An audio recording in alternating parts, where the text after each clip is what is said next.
अरे जी, आपको इतनी हिम्मत कहाँ से मिलती है? मैं बात बात पर हार मान जाता हूँ।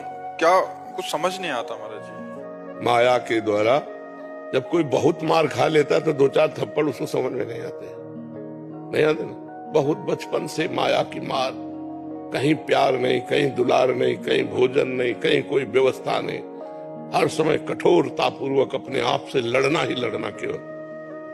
तो आज वो अभ्यास बन गया है। जैसे हमारे एक चाटा मारो यहाँ तो लग जाएगा, और पहलवान के मारो तो उसको कुछ फर्क नहीं पड़े, क्योंकि हजारों चाटे वही पा चुका है। वो कुश्ती सीखते समय हजारों चाटे यही पाया है, तो उसका अभ्यास बन गया है। तो हमारा अभ्यास बन गया दुख सहने का, हमारा अभ्यास बन गया दुख को सुख मानकर गले लगाने का। हर विपत्ति, हर प्रतिकूलता, हर दुख को अपना यार मानकर उसे सह जाना।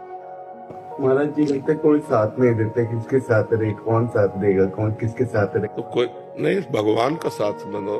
संसार का कोई साथी होता है क्या? पास बैठे हो तो भी साथी नहीं। हमारे यहाँ पीड़ा शुरू हो जाए तो ये क्या कर लेंगे?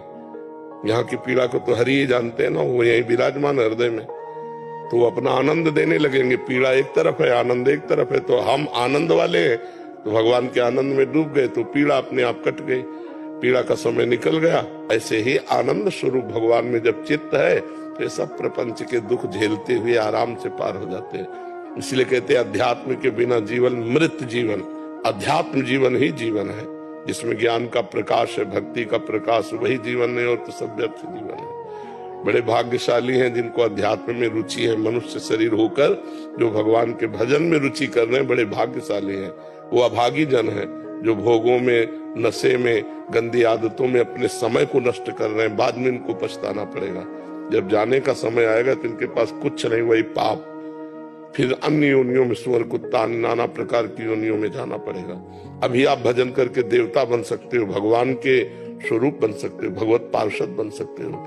गीध देह तज धरि हरि रूपा, भजन के बल से अपने इस देह का त्याग करके हरि पार्षद बन सकते हो। तो ऐसे आचरण करो कि अगर भगवान न मिले तो कम से कम फिर हमें मनुष्य जन्म मिले, हम अच्छे आचरण वाले राष्ट्र भक्त, भगवत भक्त जीवन व्यतीत करें। कोई यहाँ मित्र नहीं है, कोई यहाँ साथी, सब अपने स्वार्थ का मित्र है।